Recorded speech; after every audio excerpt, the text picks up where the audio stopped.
বন্ধুরা, তোমাদের জিডিএস এর সংক্রান্ত তথ্য আজকে গুরুত্বপূর্ণ আপডেট নিয়ে চলে এলাম এই মুহূর্তে। যারা জিডিএস এ অ্যাপ্লাই করেছো বা জিডিএস এর ক্যান্ডিডেট রয়েছো, তোমরা কিন্তু ভিডিওটা অবশ্যই দেখো। ঠিক আছে, তোমরা যে কমেন্ট সেকশনে নানা ধরনের প্রশ্ন আমাকে করেছিল, তাই আজকে আমি সেই প্রশ্নগুলো নিয়েছি। ঠিক আছে, আর তাদের আমি উত্তর দেব। এই ভিডিওটা তোমাদের জন্য স্পেশাল হতে চলেছে। ঠিক আছে, তো শেষ পর্যন্ত দেখো। তো ভারতীয় ডাক বিভাগের জিডিএস এর পদে অর্থাৎ গ্রামীণ ডাকসেবক পদে নিয়োগ এসেছে। ঠিক আছে, সবার জানা উচিত মোট 28,663 ভ্যাকান্সি কিন্তু এসছে। তো পুরো ভারত জুড়ে 23টি সার্কেল বিভিন্ন রাজ্য থেকে আলাদা আলাদা এই ভ্যাকান্সিগুলো কিন্তু এসেছে। তো বন্ধুরা, 10 ক্লাস পাস বা যুবকদের এই নিয়োগের ফর্ম কিন্তু আবেদন করেছে এবং এতে কোনো ধরনের লিখিত পরীক্ষা কিন্তু হবে না বন্ধুরা। ঠিক আছে, নো এক্সাম, মানে কোনো ইন্টারভিউ হবে না। তো ধরে রাখো বেসিক্যালি এখানে কোনো শারীরিক পরীক্ষা কিন্তু হবে না। তো তো অবশ্যই 10 পাস শ্রেণীর শতাংশ বা ভিত্তিতে এখানে কিন্তু চাকরি পাওয়া যায়। তো বন্ধুরা, যদি তুমি ফর্ম আবেদন করতে চাও তাহলে তোমার বয়স কিন্তু মিনিমাম 18 থেকে 40 বছরে কিন্তু হতে হবে। ঠিক আছে, 18 থেকে 40 বছর কিন্তু তোমাকে অবশ্যই কিন্তু থাকতে হবে। আর কিন্তু যদি তুমি এসসি এসটির বা আওয়াজ পড়ো তাহলে 5 বছরের ছাড় পাওয়া যাবে। ঠিক আছে, আর ওবিসি ক্যাটাগরির জন্য কিন্তু 3 বছরের ছাড় পাবে অ্যাপ্লাই করার জন্য। আর যদি তুমি পিএইচ ক্যাটাগরি মানে থাকো তাহলে তোমাকে 50 বছর পর্যন্ত কিন্তু ফর্ম আবেদন করতে পারবো। তো ফর্ম আবেদন করার পদ্ধতি খুবই সহজ। সেটা অনলাইন তুমি তোমার মোবাইল থেকে ফর্ম আবেদন করতে পারো। যদি তোমার 10 পাস শ্রেণীর ভালো পার্সেন্টেজ থাকে বা থেকে থাকে বন্ধুরা, তোমাদের জন্য দারুণ কিন্তু এটা হতে চলেছে এই জিডিএস পোস্ট অফিসের মাধ্যমে। সেখানে তুমি গ্রামীণ ডাক সেবক পদে চাকরি পেতে পারো। ঠিক আছে, তো বন্ধুরা, এই বছর এই নিয়োগ এসেছে এবং লাখ লাখ ছেলে মেয়ে কিন্তু বিভিন্ন রাজ্য থেকে এই কিন্তু ফর্ম কিন্তু আবেদন করেছে। তাদের মনে কিছু সন্দেহ আছে, তারা এই নিয়োগ নিয়ে মানে আমাদের কিছু প্রশ্ন করেছে, আর তাই আমি তোমাদের সেই প্রশ্নের উত্তর কিন্তু দিতে চাই। তো বেসিক্যালি তোমাদের বলে রাখি বন্ধুরা, সবচেয়ে আগে একটা বড় মেসেজ এসছে ছাত্রদের থেকে যে 10 শ্রেণীর মার্কশিট বা 10 ক্লাসে যে শ্রেণীর মার্কশিট রয়েছে।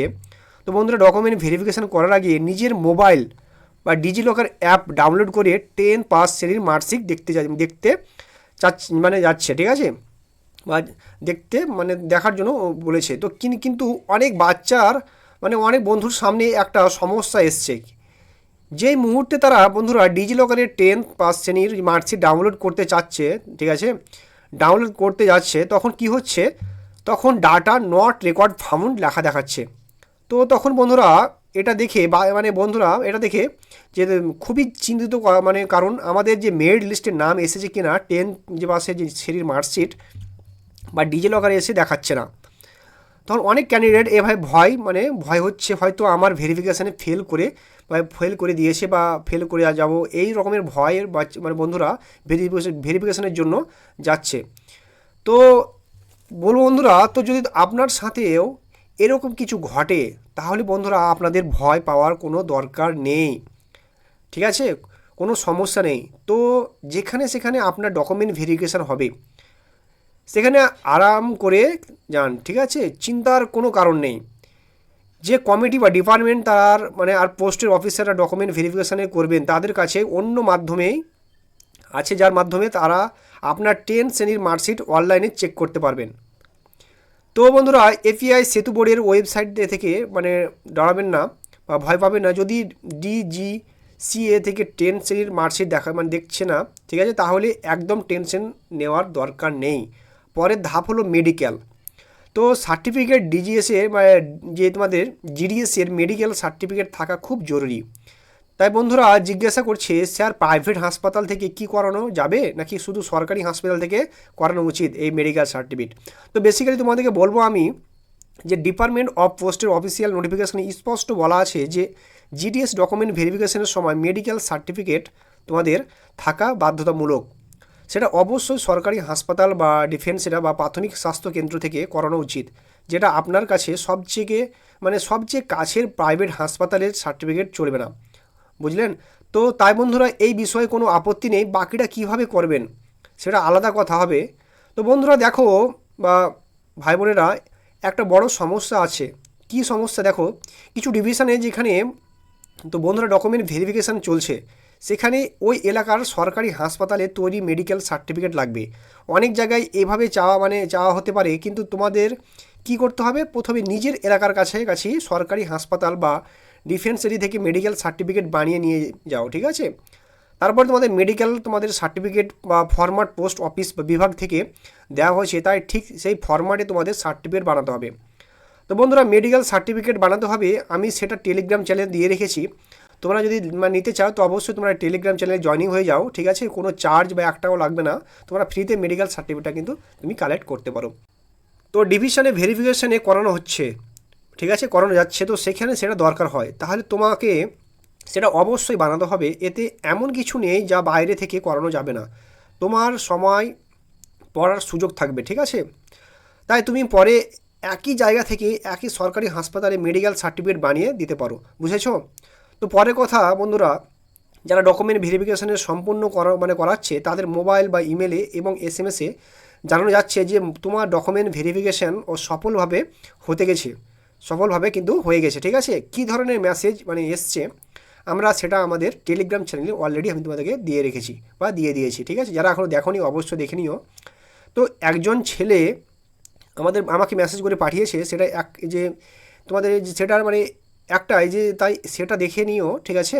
ঠকানো হচ্ছে, কোথা থেকে নকল মেসেজ এসছে, তাই ছেলেরা ভুল পথে যাচ্ছে। তো পোস্ট অফিস বিভাগ যেটা অফিসিয়ালি মেসেজ পাঠায় সেটা কেমন হয় সেটা আমাদের টেলিগ্রাম থেকে দেখে নিও, ঠিক আছে। যারা টিভি সফলভাবে হয়ে গেছে, ডিভি যারা সফলভাবে হয়ে গেছে, সবাই মেসেজ পেয়ে গেছে, যদি এই সব কাজ শেষ হয়ে গেছে তাহলে 30 দিনের মধ্যে সে ডিভিশনে যোগাযোগ করতে হবে, ঠিক আছে। যেখানে তোমার যে সিলেকশন হয়েছে বা ট্রেনিং আপনাদের হবে বা জয়েনিং হবে, তো 30 দিনের মধ্যে বা ট্রেনিং আর জয়েনিং সম্পূর্ণ করতে হবে। যদি আপনি 30 দিনের মধ্যে ডকুমেন্ট ভেরিফিকেশান পৌঁছান না, ঠিক আছে, তো না পৌঁছান, তো ট্রেনিং আর জয়েনিংয়ের জন্য তাহলে আপনাকে এই নিয়োগ থেকে বাদ দেওয়া হবে। আমি অলরেডি এই সম্পর্কে আমি ভিডিও বানিয়ে রেখেছি, যে তো অবশ্যই তোমরা কিন্তু দেখে নিও, ঠিক আছে। আর আপনার নাম আর কোন মেরিট লিস্টে আসবে না, তো এটা একটু মাথায় রেখে চলবেন, ঠিক আছে। আর একটা কথা, কম্পিউটার সার্টিফিকেট, তো অনেক মেসেজ করেছিল আমাকে বা কমেন্ট সেকশানে বলেছিলে যে কম্পিউটার সার্টিফিকেট রিলেটেড। তো দেখো বন্ধুরা, ডিপার্টমেন্ট অফ পোস্ট তাদের নোটিফিকেশানে বলেছে যে স্টুডেন্টদের বা যে অ্যান্ড্রয়েডের কোনো ফোন চালানো জানতে হবে, ল্যাপটপ বা অন্য ডিভাইসগুলো চালাতে জানতে হবে না, যে তারা কিছু বলেছিল না, ঠিক আছে। কম্পিউটার সার্টিফিকেট লাগবে, কিন্তু কোথাও কোথাও দেখা গেছে কিছু ডিভিশনে, যেমন বিপিএম অর্থাৎ ব্রাঞ্চ পোস্টমাস্টার পদের জন্য ডিভিশন অর্থাৎ ভারপ্রাপ্ত ডিভি করাচ্ছেন, যেখানে কম্পিউটার সার্টিফিকেট চাওয়া হচ্ছে। ওদের বলা হচ্ছে যে এখনও হাতে না থাকলে পরবর্তী জয়েনিংয়ের আগে এই কম্পিউটার সার্টিফিকেট দিতে পারবেন। তো বন্ধুরা, এই সুযোগে কিন্তু ছাত্রছাত্রীদের বাদ দেওয়া হচ্ছে। তাই যদি আপনার সাথে এমন হয় তাহলে যে এখানে ডিভি করাচ্ছেন ওখানে বলবেন আগে তো নোটিফিকেশানে ভালো করে দেখে নিন, নোটিফিকেশানে এমন কিছু লেখা নেই যে ডকুমেন্ট ভেরিফিকেশানের সময় কম্পিউটার সার্টিফিকেট কিন্তু সময়, তাই নিয়ম বোঝানো জরুরি, যাতে সেখানে যারা ডিভি করছে অর্থাৎ ডকুমেন্ট ভেরিফিকেশান করছে তারা এই ব্যাপার বুঝতে পারে। তো বন্ধুরা, কেউ জোরপূর্বক এমন কোনো রুলস মানতে পারবে না যে আগের নোটিফিকেশানে নেই, ওটাই থাকবে। তো স্পষ্ট আরেকটা কথা এখানে, যারা নকল মার্কশিট বানিয়েছে, যারা এইবার 10th নকল মার্কশিট বানিয়েছে টাকা দিয়ে বাইরের রাজ্য থেকে, তামিলনাড়ু, তেলেঙ্গানা, হায়দ্রাবাদ বা ঝাড়খণ্ড, যে কোনো বাইরের রাজ্য থেকে নকল মার্কশিট বানিয়েছে, তারা প্লিজ জিডিএসএ নিয়োগের ডকুমেন্ট ভেরিফিকেশানে যাবেন না, না হলে ধরা পড়বে। তুমি কাল যাবে, একটা খবর তো একটা পত্রিকায় এসেছে, আমি সেটা টেলিগ্রামে দিয়েছি, তাই বেকারে তুমি পজিশনে পড়ে যাবে, তো জেলও হতে পারে বন্ধুরা, ঠিক আছে। খুব সাবধান, কিন্তু এরকম নকল ক্যান্ডিডেট অনেকেই দেখতে পাচ্ছ, নকল ক্যান্ডিডেট রয়েছে যারা ফেক ক্যান্ডিডেট লোক দেখানোর জন্য তারা কিন্তু অ্যাপ্লাই করছে।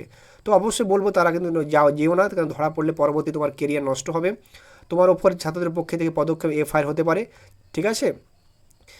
তো তারা সেটা কিন্তু একদম ঠিক না, ঠিক আছে। এখন এমন সময় নেই, আগে তো তারা নকল মার্কশিট বানিয়ে নিয়ে আসতো, তখন সেটা অফলাইন চেক হতো, কিন্তু এখন 10ম শ্রেণী মার্কশিট বোর্ডের ওয়েবসাইটে থেকে চেক করা হয়, তো এপিআই সেতুর মাধ্যমে চেক করা হয়, অর্থাৎ ডিজি লকার থেকে চেক করা হয়। তো একটাই ব্যাপার, যারা নকল মার্কশিট বানিয়ে জিডিএস নিয়োগের ফর্ম ভরেছে তাদের জন্য কিন্তু করা হয়েছে। তো বন্ধুরা, মেরিট লিস্টে নাম আসছে, তাই প্লিজ তুমি জিডিএসের জন্য যেও না। আমার তো একটু এইটুকুই বলা, ঠিক আছে। যদি পরের কোনো লিস্টে তোমার নাম আসে, তো ফার্স্ট লিস্টে না আসে, তো সেকেন্ড লিস্টে না আসে, তো থার্ড লিস্টেও না আসে, তাহলে চিন্তা করো না, তোমাকে অপেক্ষা করতে হবে 30 জুন, ঠিক আছে। আবার বলছি 30শে জুন তোমাকে কিন্তু 2026 পর্যন্ত কিন্তু অপেক্ষা করতে হবে, কারণ এই নিয়োগ প্রক্রিয়া 28,363 পদে জুন পর্যন্ত চলবে। তাই জুন পর্যন্ত অনেক মেরিট লিস্ট আসবে, তাই কোনো না কোনো মেরিট লিস্ট তোমার কিন্তু নাম আসবেই, তুমি টেনশন করো না বন্ধুরা, ঠিক আছে। আমার চ্যানেল অবশ্যই ফলো করো, আমি A to Z তোমাদেরকে বিস্তারিত আমি এই চ্যানেলের মধ্যে আপডেট তোমাদেরকে প্রোভাইড করি, ঠিক আছে। তো অবশ্যই তোমাকে কিন্তু এই চ্যানেলটিকে ফলো করতে হবে।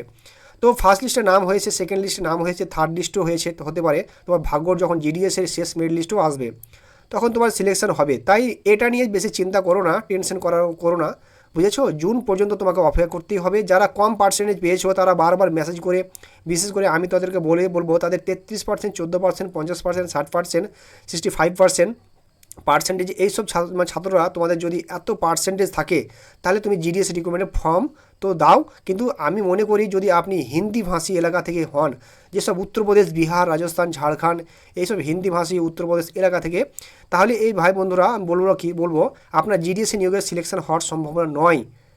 মন খারাপের কিছু নয়, যেটা সত্যি সেটাই বললাম। তাহলে কি আপনি জিডিএসি নিয়োগে কখনো সিলেকশন পেতে পারবেন না? না, তা তো অবশ্যই নয়। কেননা আপনার জন্য একটা কাজ বলে দিই, আপনি 10ম শ্রেণীর মার্কশিট আবার করিয়ে নিন, ঠিক আছে। অনেক সরকারি আর বেসরকারি প্রতিষ্ঠান হয়েছে যেগুলো ভ্যালিড হবে, আর আপনি আবার 10th শ্রেণী বা 10 পাস যে করে পরে কঠোর পরিশ্রম করে এতে আপনার পার্সেন্টেজ বাড়ান, সম্ভাবনা থাকে যে এখন আপনার পার্সেন্টেজ যতই থাকুক সেটা 95-এর উপরে হওয়া দরকার। যদি হয় তাহলে জিডিএসএ নিয়োগের সিলেকশন দিয়ে এগোতে পারবে। এটা সাধারণ NIOS বোর্ড ইত্যাদি করে, তাই এটা একটু দেখে নেওয়া।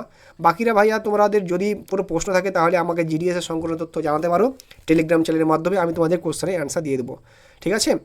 আর আমরা তোমাদের জন্য সমস্ত প্রস্তুত, আমি নির্ভয়ে চিন্তা করো না, ঠিক আছে। সমস্যা আমি তোমাদেরকে সলিউশন করবো। আমার চ্যানেলে জয়েনিং হয়ে যাও, A to Z আমি তোমাদেরকে ওখানে মাধ্যমে প্রোভাইড করে থাকি, ঠিক আছে। আর তোমাদের যদি কিছু বলার থাকলে অবশ্যই আমার টেলিগ্রাম চ্যানেলে জয়েন হয়ে যাও। আর আমার চ্যানেলটি সাবস্ক্রাইব করে পাশে থাকা বেল আইকনটি অবশ্যই প্রেস করে দাও। যখনই আমি আপডেট আসবে বা নতুন লিস্ট আসবে সঙ্গে সঙ্গে তোমাদেরকে আমি এই চ্যানেলের মাধ্যমে প্রোভাইড করে দেবো বন্ধুরা। তো এই ছিল আজকের আপডেট। জয় হিন্দ, জয় ভারত।